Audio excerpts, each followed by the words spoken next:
Donc, vidéo au P30. Donc, la suite de la partie fraisage des joints.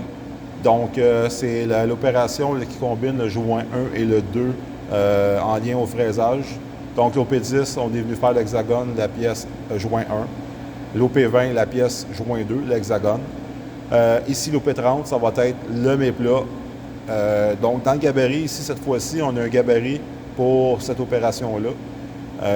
On vient monter les 2 pièces. Okay? Donc, on a absolument besoin des 2 pièces pour venir faire l'usinage du méplat. Donc, en aucun temps, on va monter seulement qu'une pièce. Le gabarit ne peut pas fonctionner de cette façon-là. La pièce ne sera pas solidement fixée. Donc, il y a un danger. C'est absolument avoir les 2 pièces d'assemblée dans le gabarit. Donc, fraise en bout 1 pouce, c'est la même fraise qu'on a utilisée pour les hexagones. Donc, on va s'installer sur la fraiseuse. Donc, ça ne sera pas dans la tête à diviser, mais le gabarit va être monté dans l'étau. Okay? Par rapport au lock et notre gabarit, il faut vraiment s'assurer d'être bien assemblé. Donc, localiser le bout de la pièce ici, comme ça, pour la translation de la pièce. Et installer la partie diamètre. Donc, le gabarit, il y a une partie en V pour venir épouser le diamètre. Après ça, ça va être de prendre nos références en Z et en Y pour respecter le 620 plus ou moins 5 et le 220 plus ou moins 10.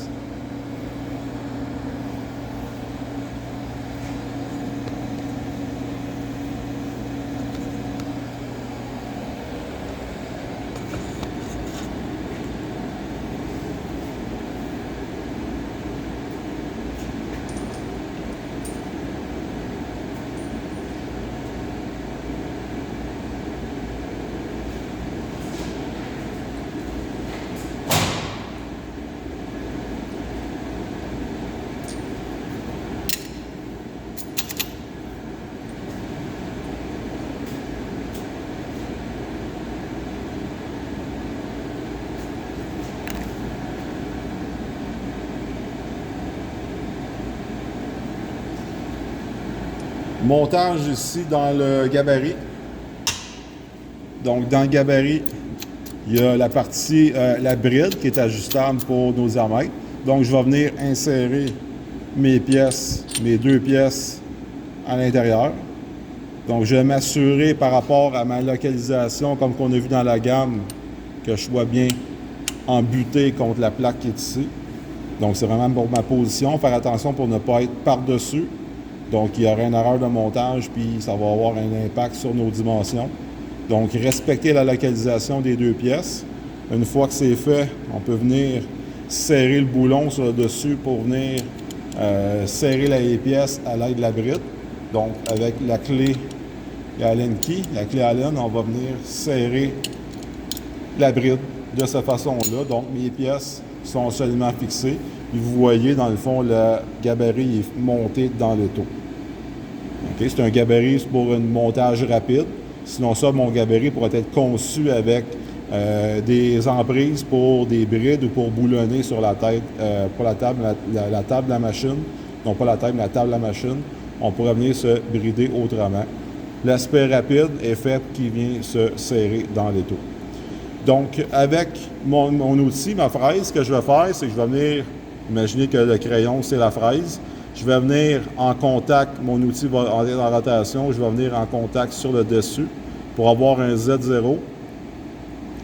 Et avec mon outil, je vais venir en rotation. Il va falloir que je me positionne un petit peu avant l'œil avec mon déplacement d'axe, mais je vais venir en contact avec l'extrémité de la pièce pour avoir un 0 en Y. Là, c'est vraiment l'extrémité par rapport au côté de l'outil. Okay? On ne tient pas compte du rayon. On ne veut pas être en plein centre sur la pièce. C'est vraiment un contact pour être capable de exécuter notre profondeur de 625. On vient faire un 0 avec le côté de l'outil en contact sur le bout de la pièce. C'est permissif par rapport à la tolérance qu'on a. Donc, le 625, on a quand même la tolérance, puis de toute façon, on n'ira pas à la valeur finale tout d'un coup. On va se laisser une surépaisseur. histoire de confirmer la dimension avant de faire la finition. Donc, je me suis approché manuellement de la pièce. Donc, je suis prêt à faire le zéro. Donc, je vais mettre la machine en rotation pour venir, en premier temps, prendre un Z0. Donc, jusqu'à temps que je vienne en contact. Donc, vraiment léger pour prendre le temps d'y aller doucement, histoire de ne pas influencer vraiment la valeur.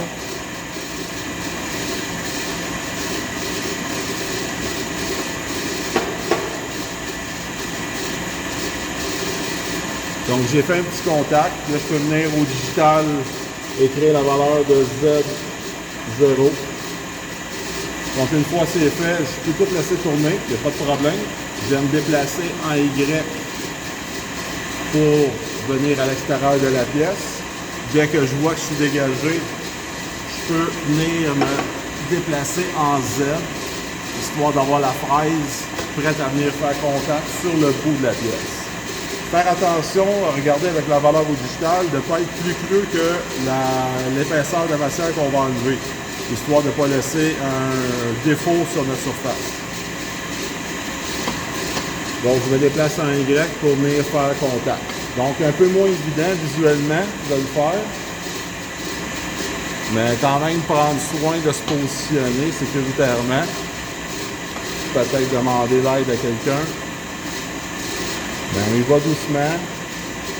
On reste attentif à la vibration de la machine et au son lorsque l'outil va venir en contact avec la pièce.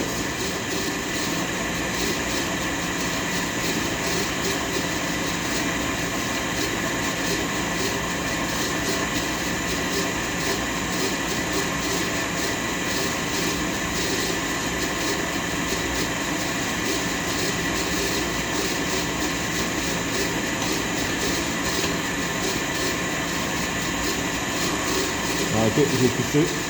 Donc, Y0 à ce moment-ci. Voilà. Donc, ce que je peux faire, ça va être de me repositionner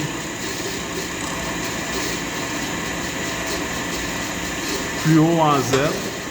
Là, je peux venir à l'extérieur de la pièce dans l'autre sens. Je pourrais me placer, par exemple, en Y à 600 millièmes. Donc, nous, on veut 625. Si je me mets à 600, je vais pouvoir le considérer comme étant ébauche. Je peux prendre une profondeur en Z d'une valeur de 50 millièmes. En moins d'avis contraire de l'enseignant, ça pourrait être le maximum en Z. Donc, Y, je me mets à 600 pour qu'il me reste 25 millièmes à confirmer pour faire le surfaçage final, la finition. Là, je suis en surfaçage combiné. Okay? Donc, je suis en usinage combiné. Je vais pouvoir valider ma dimension pour vraiment confirmer qu'il me reste 25 plus 125. Si autrement, on pourra s'adapter pour la finition. Puis en Z, on va aller graduellement par tranche de 50 millièmes jusqu'à temps qu'on obtienne le 220 qu'on veut.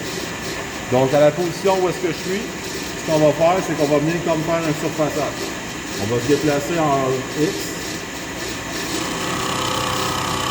avec une avance raisonnable, une avance pour l'usinage qu'on a à faire. C'est de la pièce d'acier, on n'est pas dans l'aluminium. Et comme si c'était juste une pièce, je vais continuer pour faire l'usinage de la deuxième pièce aussi.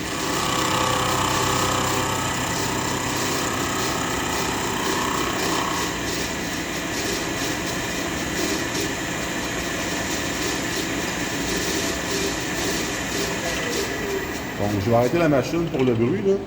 Donc, on va continuer ainsi, par tranche de 50, pour après ça venir mesurer mon épaisseur pour le 220. Donc, avant de faire ma finition pour mon épaisseur de 220, je pourrais venir vérifier avec mon pied à coulisse. Je peux prendre la queue de profondeur, sans vous cacher. Je peux venir me positionner ici puis venir valider ma dimension ici en lien avec le 625. Faites attention, peut-être qu'il va falloir ébavurer. Si on a une bavure ici pour la raide vive qu'il va y avoir avec mon surfaçage, ça va avoir un impact sur ma mesure. Donc, peut-être en place, venir ébavurer, venir mesurer. Donc, s'il me reste bel et bien 25, mais je peux déplacer mon axe final en Y à 625. Si c'est par exemple 22, finalement, bien, je peux mettre à 622, histoire de respecter ma tolérance. Et par rapport à mon épaisseur aussi ici, de faire en fait la finition combinée en en Z et en Y. Après ça, bien, c'est ébavurage.